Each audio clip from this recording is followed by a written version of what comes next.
Hi, this is Paul, and I want to talk about the so-called left and the boundaries of sexual ethics. I came across a very interesting conversation on a group that a group was having. I won't mention the group,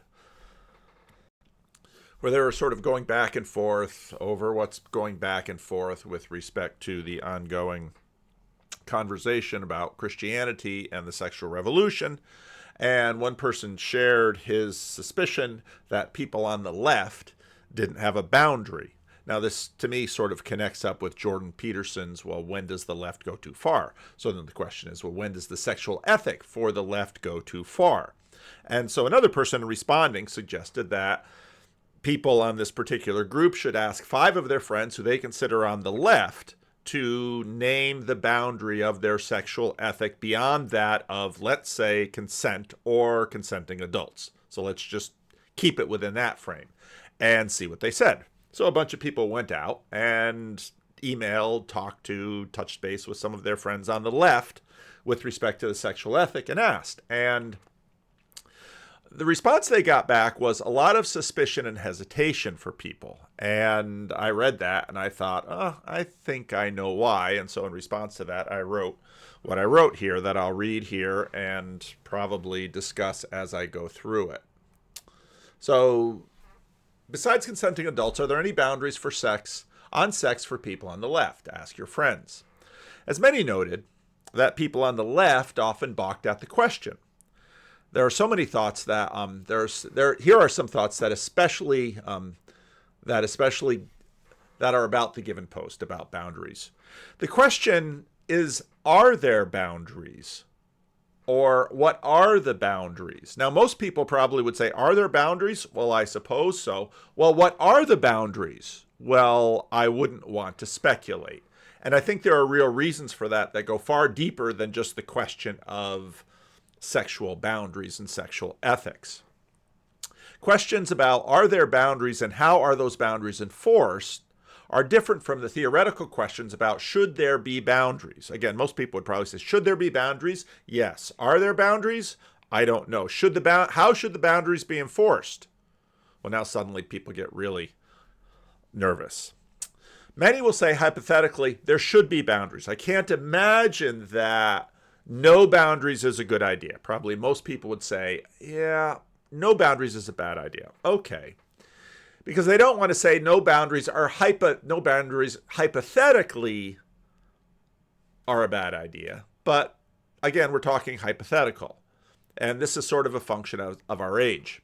There is skepticism about saying no to people today.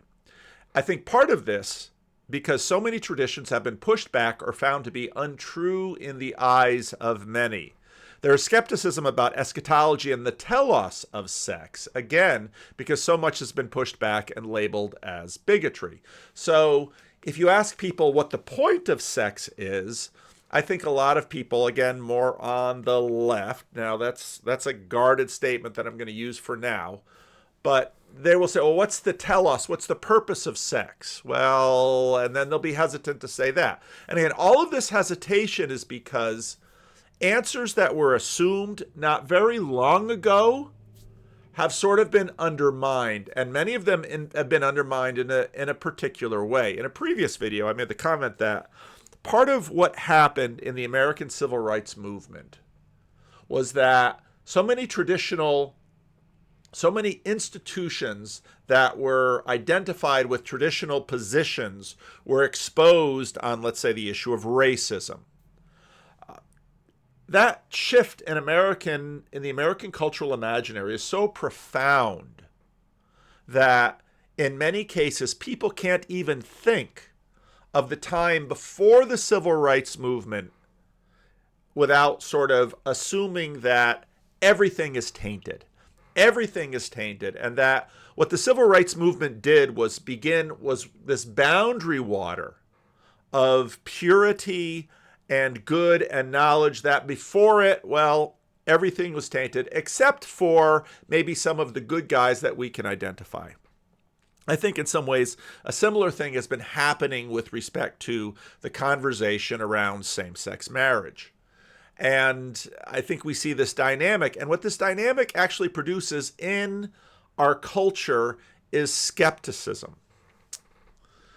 Second point, you also have the issue with third and first person culturally right now. And I used that instead of sort of the monarchical vision in the first person, which is basically what I'm talking about, which you'll see in a minute. The third person is the main mode of modernity that we might call the imaginary universe. So I imagine I can see the whole universe because it's all there in front of me, or the monarchical vision. I'm at this point where I can see everything as it is. And the vision of science. Science is, of course, the tool by which we can see everything as it is. And it's a declaration that everywhere and always something is true. And science goes out to describe that everywhere and always such and such a thing is true. And this particular approach to knowledge, this approach to making decisions about things is ubiquitous. And science is supposed to provide this. Now, I recently was sent by a very helpful person to this video. So someone sent me this video from Radiolabs. Now, Radiolabs is one of these old school podcasts that way back in the day when there were hardly any podcasts around, I would listen to the Engadget podcast, which would be like sort of my next, and then the Verge podcast. I would listen to those guys. I would listen to Leo Laporte over there at Twitch. I would listen to Unbelievable, and I would listen to Radiolabs. There were like 4 podcasts that I would listen to, and Radiolabs was one that I listened to quite regularly. Well, quite recently, someone sent me this edition of Born This Way. And I thought, oh, this is going to be interesting because this is one of these little narratives that's been slowly changing underneath the surface and is very identifiable in terms of the demographics. Hey, I'm Lulu Miller. This is Radiolab. And a little while ago, our reporter, Matthew Kilty, came to me with the story of an idea. Yeah, the idea that you were born into a sexual orientation. This is like the Born This Way idea? Yeah, the Born This Way idea. Okay. Which I always believed to be true for much of my life. But in the past few years, that idea felt essentially like under assault. And in these like pretty public ways, in ways that were happening on both the right and the left. And so it's like on one hand, you have something like the bill in Florida. 7, the Parents' Rights in Education Bill. The Don't Say Gay bill. The bill prohibits classroom instruction where you can't teach kids 3rd grade and below anything about sexual orientation or gender identity because the logic there. Now, their selection of setting up is interesting. And I think it's pretty safe to say that Radiolabs is pretty safely on the left. I think we can say that. Is so in Florida, that by talking about sexuality and gender or reading a book about it or whatever, we will make sure that parents can send their kids to school, that those things will like change a kid's identity to get an education, not an indoctrination. Yeah. And the foundation of the thing is just this idea that like tiny little things in a kid's school environment is going to change them radically. So that's going on the right. And on the left... So there are many different theories of gender, and mine is just one. In the past several years, you've had these ideas that have become much more mainstream. Ideas like how social norms and cultural values and politics and history, how all these things are maybe the most important thing in shaping your own sense of self and your own sexual preferences. That again, like that it's the environment outside you that is really the thing that is making you. Yeah.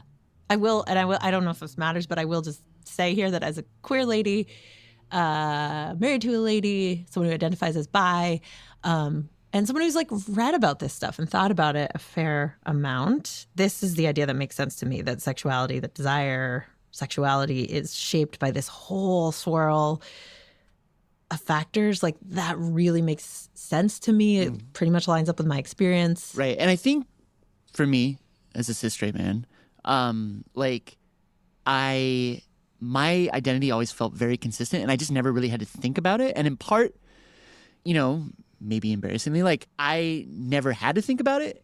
It was just like I grew up in a world where the Born This Way idea was the thing.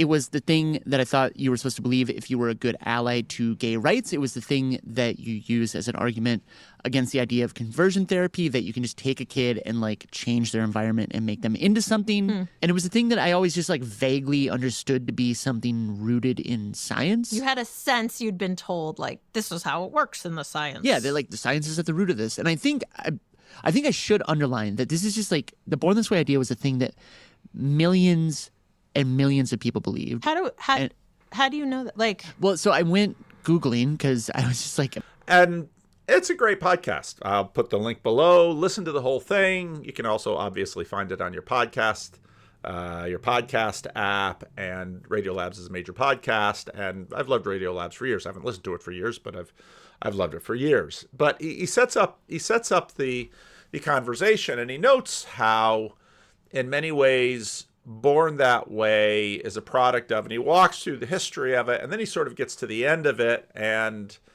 well, of course, not only has Born That Way sort of fallen on hard times, but the whole idea that genetics basically determine all of this stuff in us, that too has fallen on hard times. And we've, of course, had Michael Levin around in this little corner adjacent for a while, and you have electroceuticals, and we have all these other things that basically lead us to believe that, okay, genetics certainly are a component, but it was very much overhyped. And as the piece goes on to say, it was basically overhyped for a particular social and political project that sort of came to the fore.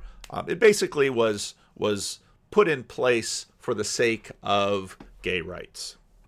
Now, right away in that, this whole idea of a monarchical vision or your sort of modernist imaginary universe, you would say that, well, for all human beings, this is the case. There's a gay gene, and for all human beings, this is determined, so it's nobody's fault. Now, again, as the conversation progresses, you'll see how people begin to push back on the faultness and say you've simply internalized the idea that same-sex orientation is a malady, and even though you've covered it over and got it out of the DSM, it's a malady, and we have to get that completely off the shelf.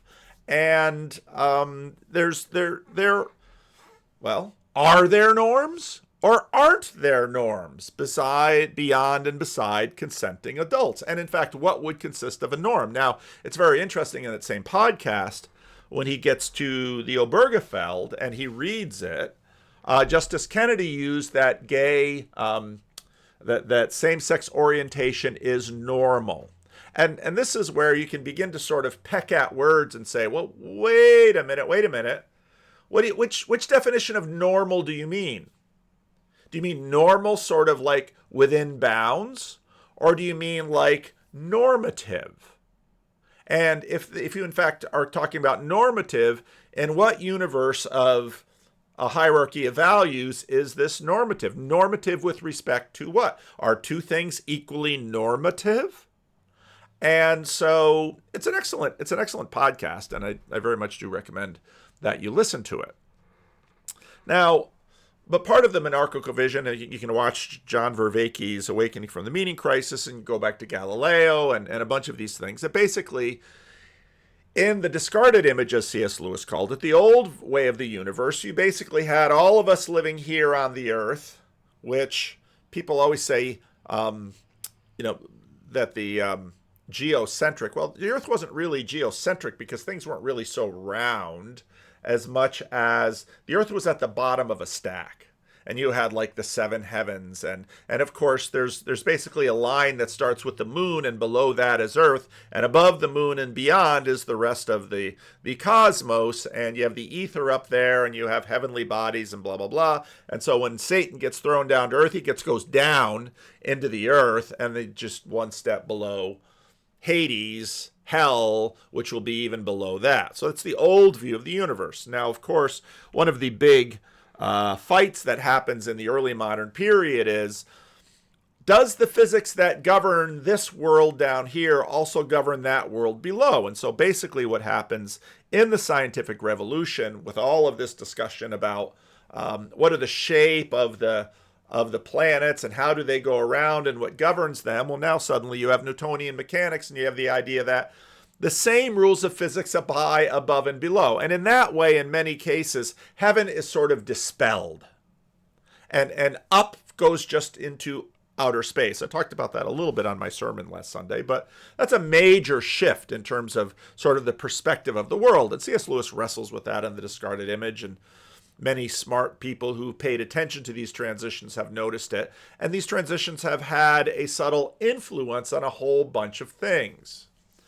Part of the conquest of this vision was, of course, what Galileo got started when the motion of the heavenly bodies was increasingly seen and proven to follow the laws of the spheres here below, spheres that he would drop from an Italian tower. Things moved on to what I call the scientistic lab leak, where we imagine that we can speak, define, and map all things according in such terms. And this is what we're doing with respect to sexuality. And in fact, this the idea of ethics and morality also get complexified because, let's say, if your moral system is basically governed by God and his laws, or then you sort of, in a deistic move, talk about natural law because we're just a little bashful to talk about God. We want to be pluralistic. And it's always so funny to me when all the natural law people sort of really start hammering that that's the way it is. It's like, oh, deists, are we? And many of them are. So instead of God saying, well, thou shalt not, Leviticus 17 or Leviticus 18, thou shalt not do this and that. Now suddenly it's, well, who's to say? Who's to say? Morality must be, let's say, adaptive. And because evolutionary psychology is sort of governing the field right now, it's sort of governing the field. But then, of course, when Andrew Huberman comes around and he is acting like an alpha male, then suddenly people have ethical qualms. Well, I suppose he can sleep with 6 women, but he has to notify all of them of what he is doing. Oh, and that rule can be found by dropping spheres from towers in Italy. If I drop a sphere from a tower and I say, tell the women about each other or not tell the women about each other, will one of them hit the ground first? Is that how morality works? Is it like that? And so, of course, everything gets much more complex. So the scientific lab leak basically says, well, we've certainly had a lot of success dropping spheres and starting railroads and launching ocean liners and using steel and doing all this science-y technology stuff. Well, wouldn't it be great if we could have science about human beings? That would be awesome. And maybe that science could tell us what is good and what is bad. And I often see this in the same-sex marriage debate when people step in and they say, well, because of psychology, we know that there's nothing wrong. And it's like, wait a minute. Psychology isn't going to tell you if it's wrong or right in sort of the completely abstract monarchical way. Psychology might tell you that it's maybe helpful or not helpful in terms of pursuing a particular end, but psychology actually has nothing to say about this wrong or right, because in some ways this wrong or right sort of lives in a different world. Because is your wrong or right basically evolutionary psychological, that it's adaptive? Well, and again, I'm not willing to say that there's nothing there, because in sort of a dead reckoning way, there often is something there. It's usually kind of a bad idea to cheat on your wife. And I would make an argument that I think that all things considered, monogamy and enforced monogamy is probably the best system that we've seen. I don't think that's necessarily a difficult thing to say, but again, are there boundaries on sexual ethics for the left? And if so, why? So very quickly, the sciencey thing comes in, and without too much more work, you can kind of say, well, science isn't really going to help you out here. So things move on to what I call the scientific lab leak, where we imagine that we can speak and define and map all things according to such terms. We can create an exhaustive and exclusive map of human sexuality that we can then turn around and read in the third person in order to achieve for ourselves the goals we decide to obtain. Usually some vague sense of the good or fulfillment or authenticity. So in other words, We want to map out human sexuality for human beings. And once it's all mapped territory, now in the third person, we can look at the map and say, okay, if this is the map, now I can apply this to my life to achieve my outcomes. And you see right away, in terms of sort of this perspective, how idolatrous this monarchical vision can really sort of lead us into, because we sort of see ourselves as masters of the universe, and we're going to chart our course, and we want to define the ends that we think are best. There's deep irony that this imagined capacity has led to skepticism, because we communally believe that such a map is possible, even though everyone will say, sort of, no matter how science-y or how much they disbelieve in God or everything, people say, no, of course we don't have the thing mapped out, but that's just a matter of time. So that becomes science-y eschatology. Or just a little while we'll know more, or just a few years from now we'll know for certain if these things are good or bad. Again, forgetting that, wait a minute, I'm not really sure your psychology can tell you that. Again, never forget Dr. Melfi and Tony Soprano and the problems that Tony Soprano raised for Dr. Melfi, because she's bumping into those issues. So people will say, well, theoretically, we will map out human sexuality. Okay, when? In my lifetime? Well, probably not. Well, can you put a date on it? No, not really. Okay. Well, what picture of maps and the universe are we really getting at here? Because communally, we believe that such a map is possible, and that an area, especially like human sexuality, is messy. And so then we say, well, because we haven't really mapped everything out completely, we'll default to skepticism. You say, well, what is mapped out? Well, now, thanks to the civil rights movement and science and the change in the DSM, now we know same-sex behavior is not harmful. Oh, okay, so that's mapped out, you tell me. Okay, well, let's just assume that for now. Let's just assume you got that mapped. Well, now we're going to ask questions why you think that's mapped. And what's really interesting, again, with Born This Way is, well, ask a whole group of people now, a little different from 30 years ago, but ask them now, and people say, Born That Way is mapped out. It's mapped out. Science has told us that same-sex orientation is because of genetics. Now, you get into the podcast and you very quickly learn that even the guy who talked about this and studied this with a study of like 80 men, not women, just men, wasn't even really saying that. But Ted Koppel on Nightline, he sort of leaned into it, and politicians started repeating it. And before you know it, Born That Way was mapped science for us all. And, well,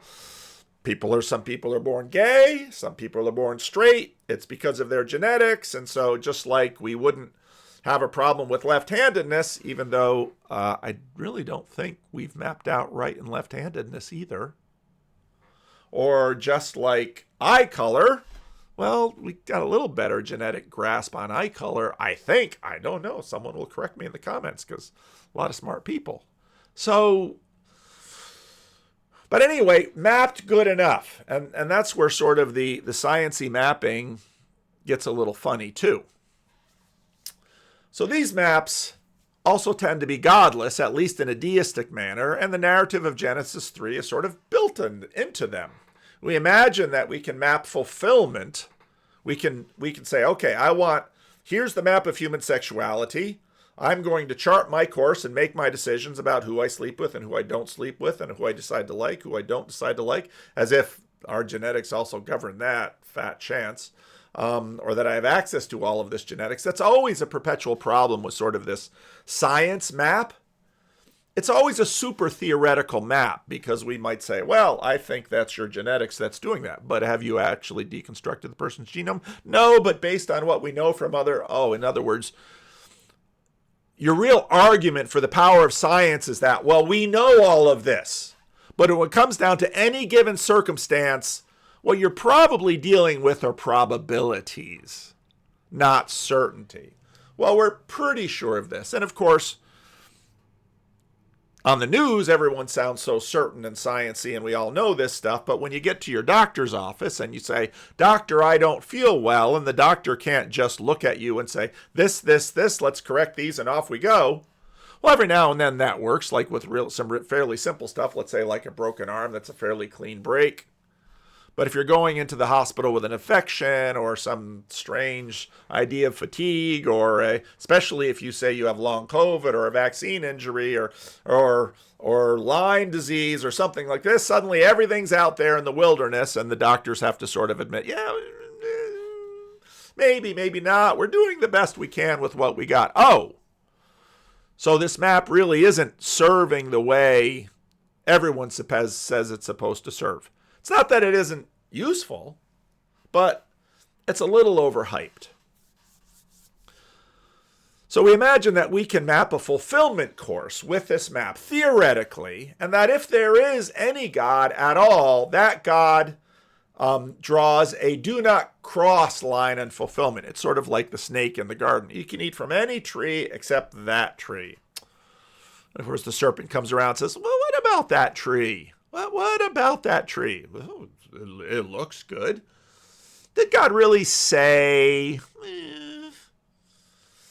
what if you tried it? Maybe it won't be so bad. So give it a shot. Go and be a pioneer in terms of fruit of the tree of the knowledge of good and evil. Now, many of us are sort of in the middle, believing that God's map for us is a bit too fuzzy too. And our maps have gotten fuzzy. Whereas there's plenty of people on YouTube and all over who will say, here is the line. God said it. I agree with it. That settles it. You don't see those bumper stickers like you used to anymore. I would imagine there's still an industry for that. But so, again, the thought is that, well, here's the map, and God draws lines and says, fulfillment is in this box. That's the telos. That's where the hierarchy. And if you live according to this, well, then, and there's all kinds of things. Well, you'll inherit the kingdom of heaven. You and the rich young ruler. You can do lots of other things. So stay in the lines and everything will be fine. Okay. But how fuzzy or not is, of course, the obsession of different groups. Genesis 3, the tree is there. It's mapped, and God says, don't eat it.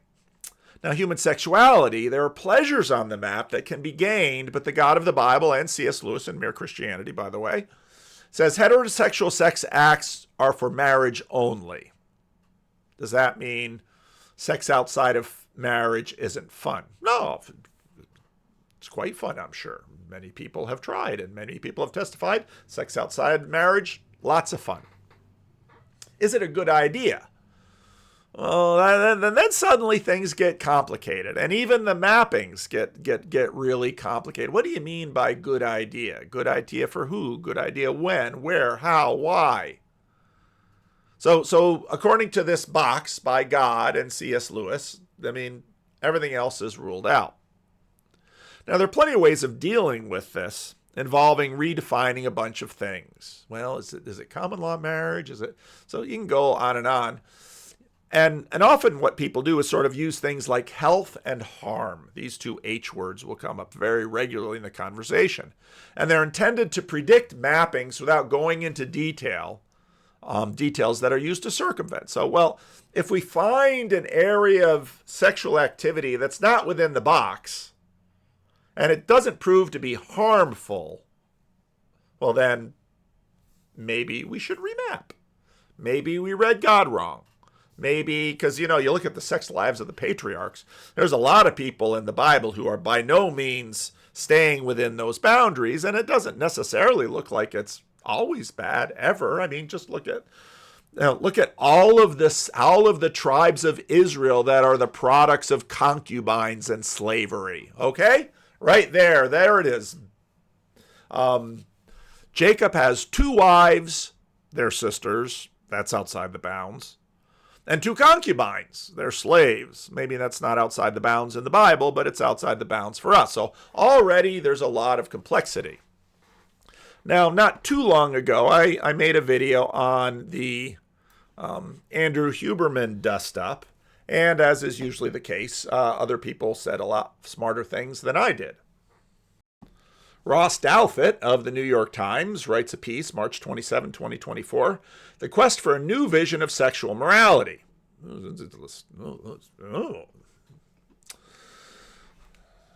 Someone's calling me. I can't answer right now. I'm making a video.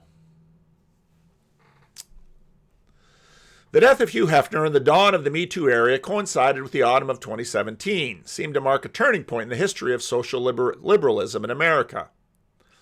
Out at last, when Hefner's sex-positive utopianism, the no prudence, prudishness, giddiness, and aspirational promiscuity that linked his Playboy philosophy to 1980 sex comedies, 1990 Lad magazines, not quite sure what those are, liberal excuses for Bill Clinton's, I'm not sure what that word is, and sweeping cultural triumph of pornography. In came the hashtag MeToo feminism, founded on outrage over rape and sexual assault, but inclined much more broadly to regard hookup culture as a danger zone, male desire as a force in need of correction and control, and bare consent as insufficient criterion for sexual morality. So therefore, well, maybe the left does think that there's a boundary, but will it name one? Can it name one? And if not, why not? We're going to get to that in a little bit. So on he goes and writes about that. And then suddenly Andrew Huberman, pop neuroscientist, podcaster, and all-around male influencer. And this woman basically, yes, as a lifestyle guru and medical guru, don't trust the effectiveness of the supplements. A friend and colleague, don't expect him to make good on his promises. And especially as a boyfriend and lover, he controls, he lies, he cheats 6 women at once. The portrait of a figure like Huberman would be interesting under any circumstances, but the special force of his sex life, the detailed testimony from alleged mistreated girlfriends, marks this as very much a post-Me Too profile. Huberman is not accused of any sexual crime. He seems just creepy, cheaty, and controlly. Those are my words. Douthat writes much better. But that kind of misbehavior is treated as essential to any judgment in his public career.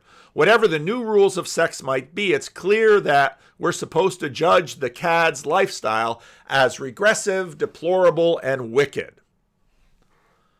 So what kind of lifestyle would be preferable? Well, he points out that, New York Magazine just had a thing on polyamory that seemed fairly approving. When Huberman's profile appeared, some social media voices suggested that there's a tension in publishing a takedown of a man juggling 6 girlfriends after celebrating the juggle just a couple of months before. But of course, people jumped in and said, no, he's lying. Oh, so lying and consent, those are the two things? So lying is, no, we seem to be getting quite Jordan Peterson-ish here. Don't lie, or tell the truth, or at least don't lie. That idea of sex as process, with the sexual act itself embedded inside the kind of best practices of dialogue and interaction, seems to be where social liberalism has settled for now, in its attempt to create a post-Hefnerian sexual culture. Thus, the general fascination with polyamory, manifest in trend pieces, books, and essays too numerous to count, isn't just about envelope pushing and shock value. It also reflects a desire to maintain the permissive sexual ethic that men like Hefner turn to their own exploitative ends, but to make it healthier and therapeutic, more female-friendly and egalitarian, safer and more structured. So, hey, polyamory, that's the way to go. However, a grant that some actual human relationships should raise some more doubts about how well this model really works. Whatever Huberman's failures of honesty and communication, for instance, he appears extremely well versed in the kind of therapy speak that's supposed to tame libidinous excess. suggesting that predators and cads can work through this system as well as any other. Because after all, evolutionary psychologically, Huberman is just there to sow his seed, even though another level of his consciousness is interrupting the seed sowing, and he's just kind of making sure the seed doesn't get embedded and fruit gets formed. And Huberman doesn't want to have 30 kids by the time he's 45. Well, he wasn't really what he was until just a few years ago, and now he's got access to all kinds of women he didn't used to have access to. But at least the sowing seed part, it's basically like, despite evolutionary psychology, men are like tractors, and they just like driving around the field running their plows, but, they're not dropping any seed. Grim Grizz will have a field day with this one. Or again, the new Mom with an Open Marriage memoir by Molly Rodden Winter Moore reads like a testament to marital suffering than any guide to the good life. Doesn't surprise me. And so basically where Douthit goes with this is he says, well, and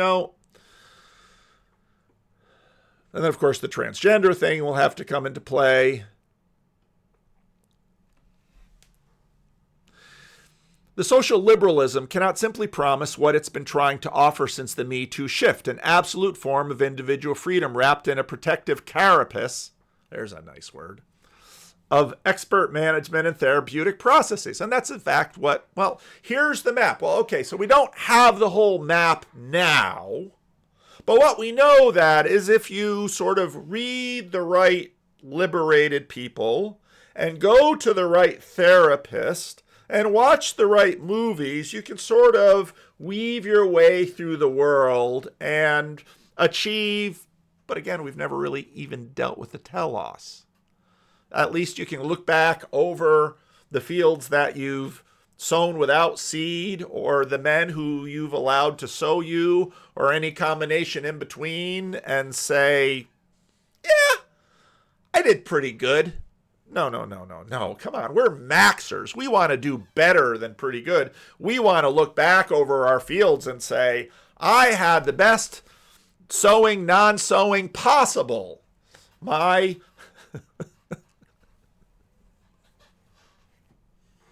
we're just doing a Luke's live stream this morning. And it's done through love, which is sacrifice. So it's where Eros and Agape meet. And we want everyone on here to know that all of these 5 gentlemen are very good at the sex. Very good at sex.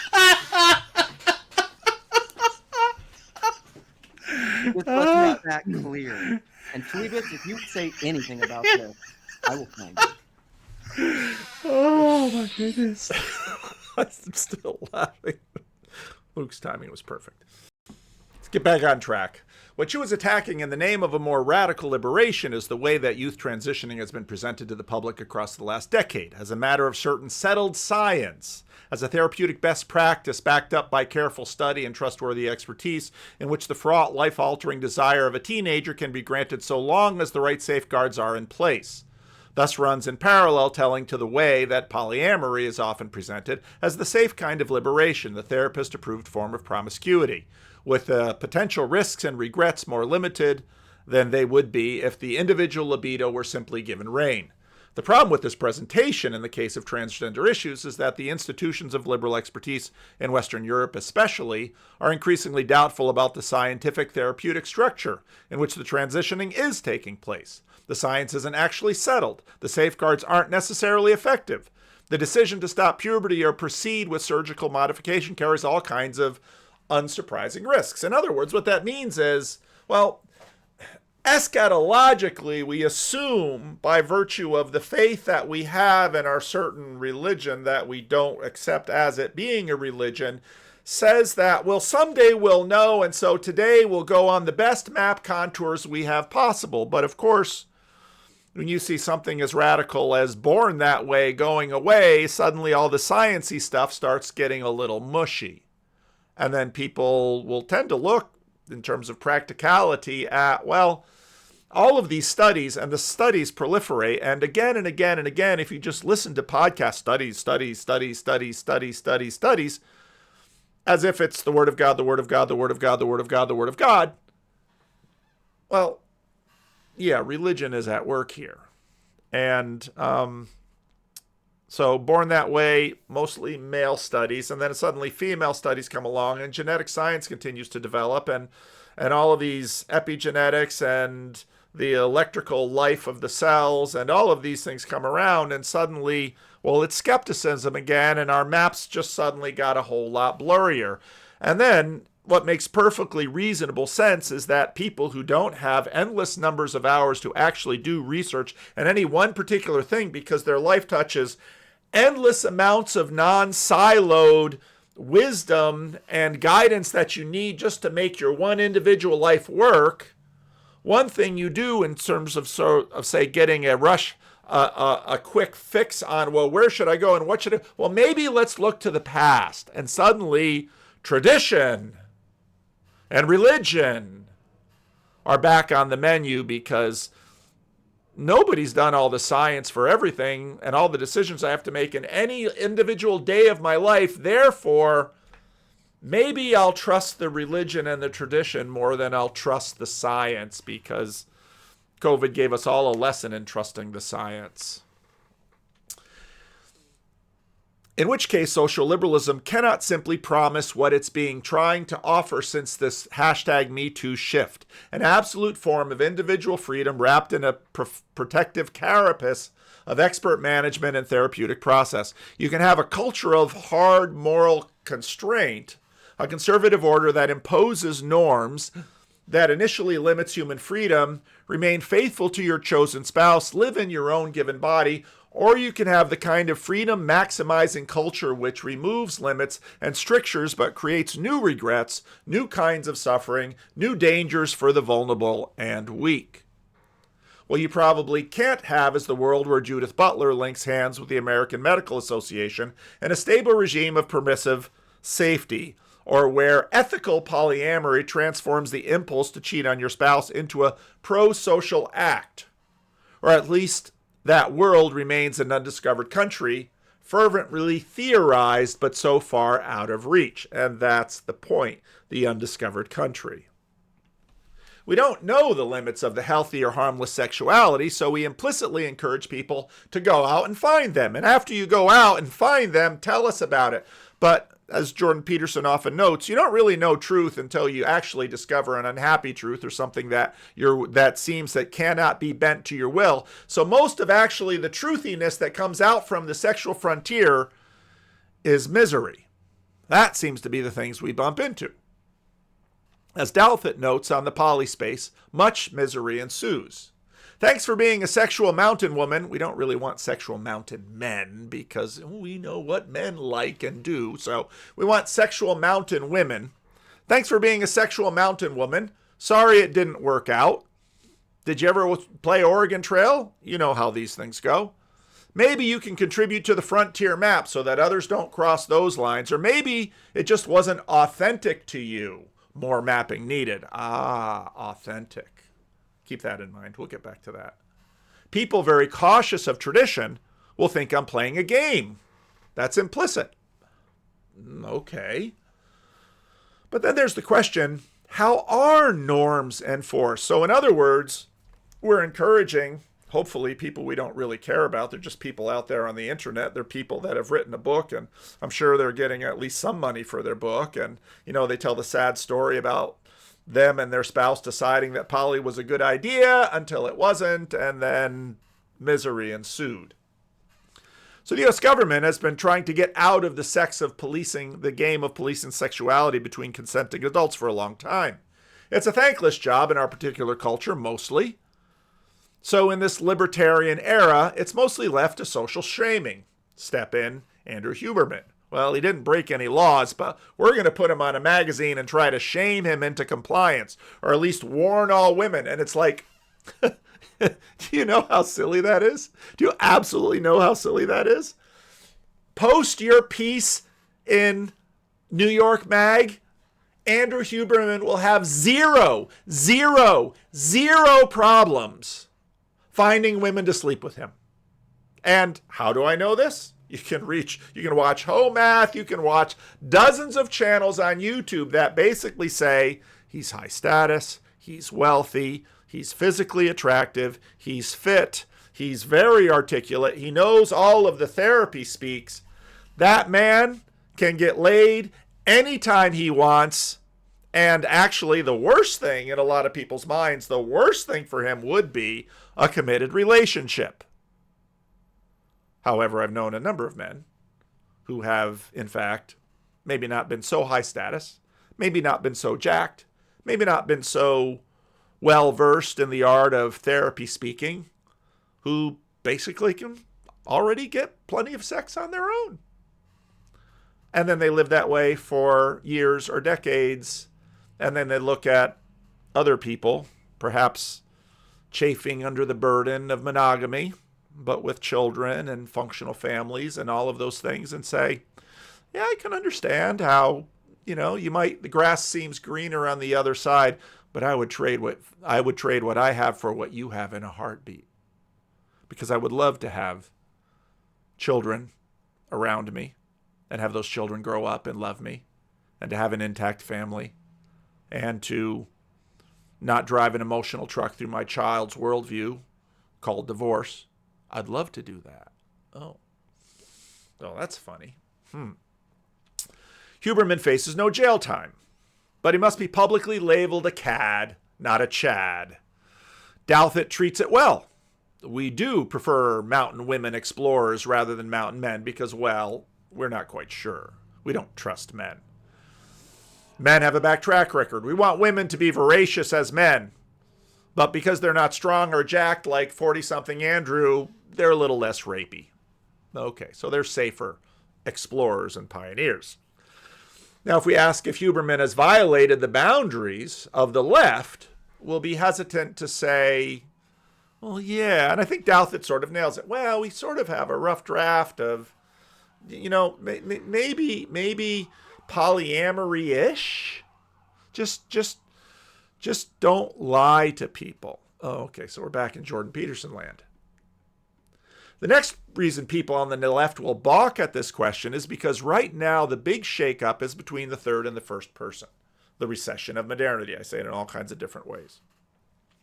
While the public religion continues to invest in the monarchical vision of our map of the universe, it is not true that their their personal first-person sexual map is without lines. In other words, well, maybe we can't have any lines, but we can have a compass. And you know what that compass is? Authenticity. It's our feelings. It's our authenticity compass. This is where the cult of authenticity is so valuable. There is a true me, a secret sacred self that I ought to express. And if I can get in touch with the secret sacred self, it can be my compass and it can tell me who to sleep with and who not to sleep with. And when sleeping with someone was a bad idea and not sleeping with someone was a good idea. And what's more, not only is there a secret sacred self, there's a secret sacred soulmate way down in there. And I'm using my compass, my authenticity compass, to find my secret sacred soulmate. And then we'll be happy all the day, like all the Christian-y songs say. There is a true me, a secret sacred self that I ought to express. And so I have determined for myself something that no one can judge, because my view of this rather Gnostic secret sacred self is privileged. I can say gay sex isn't for me because it doesn't feel authentic to my experience. Now, I'm not going to tell anyone else what they should or shouldn't do. If they want to go pioneering in the sexual wilderness, I'll give them verbal encouragement, especially if I don't care about them a lot. If I care about them a little bit, I'll say, well, be careful, okay? Because it's a jungle out there. Just kick the theme to something else, to monk. Now, I'm going to tell anyone that they shouldn't do, so go pioneering. But for me, I have my authenticity compass, and I'm pretty cautious, and I'll probably act according to the majority standards these days. I'll kind of look around and get a rough estimate of what my peer group is doing and what is working for them. It's like, wait, I thought that secret sacred self was down there. Why are you orienteering with all of your peers? It's a violation of the secret sacred self. But you don't really care because the cult of authenticity doesn't do a lot of theology, doesn't do a lot of checking, just feels authentic to me. Use contraception and only sleep with one person at a time, unless everyone consents, I guess. I didn't think about that when I wrote the sentence, because cheating is still a thing. We might, they might be my person or my soulmate, a variant of the secret sacred self, the secret sacred soulmate. And the only way to do this bit of personal pioneering. Hope you don't fall victim to any of the stuff on the old Oregon Trail. Now, most people aren't going around answering the question that a certain person made because, as other people said, sounds like a trap. They are loath to actually try to plot points on this hypothetical map because we leave that to the experts and the scientists to plot the points on the map, even though we're not real careful, just like with Born That Way, about actually where the experts or the scientists are. They're just, we hear a little bit, we hear the politician. We're still orienting around our peer group. Now we're just using all of the screens and the media and people high up on hierarchies. They're loath to try to plot points on the hypothetical map because not all explorers have come back, because we don't know the limits of the map. But they also don't want to be associated with hypothetically frontierlessness. People who publicly declare these lines on sexual frontier are dread conservatives. In the Radiolab's piece, it's those conservatives. It's those conservatives. It's those conservatives. There's a jungle out there, and it's filled with conservatives who want to pass laws limiting. No limits. No limits. Are there no limits? Can't say that. But we'll have you impose no limits. Well, what about, maybe some limits. Well, and again, it's exactly what Douthat writes about.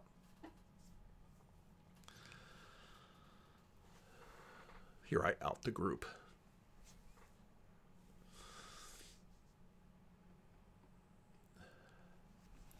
To this, as a culture, we will tend to say, fool us once, shame on you, fool us twice. Meaning, you say that gay sex was bad, but I know gay couples, and I'm gay, or I tried your way, and the gay way, maybe with a declaration of lifelong exclusive intent, is better. See the Nick Waltersdorf speech given. I have gay friends who are pioneers. They must be believed. The same-sex pioneers of the church have gone out and tried other ways beyond the lines of the map, and every turn to say it got better. So a minimum, move the line. Now, you don't want to say there are no borders because, of course, theoretically, it seems like there might be. Most of those who still want to associate with a religious tradition that wants to maintain some things like Revelation will do lots of work in the Bible and write books, keeping the sunk costs of walking away from their tradition and community completely in mind. Yet the libertarian movements have really made us question the old system, and no one really wants to be labeled a bigot, so keep it fuzzy. Each of us is also impacted by the cult of authenticity. Our experience of authenticity suggests it is possible there are mappable lines, but go ahead out there, you brave pioneers, and see if you can find them. We'll be sad to read about accidents along the way, but of course we bear no responsibility for what you do on the trail because you do you. Just if you figure out that such and such is a bad thing. But of course, here's where we bump into a lot of things because for many things, we really don't know how bad it is, probably for decades or even hundreds of years, which again leads people back to looking at history. Oh, but they didn't have contraception, et cetera, et cetera. We'll be sad to read about the accidents along the way, but of course we bear no responsibility for what you do out on the trail. Maybe you've got to chemically castrate your children, but all such frontiers are costly, of course. Authenticity will be your guide. So, people's implicit hesitations are probably right. Things are complicated, and mappings are complicated. But I think this is part of the reason that the left really has a hard time saying, when do things go so far? And as difficult as some traditional maps might be to maintain, at least people with a traditional map sort of know where lines are. And I think for a lot of people, that's sort of leading them back to traditional maps. So there's that. Let me know what you think.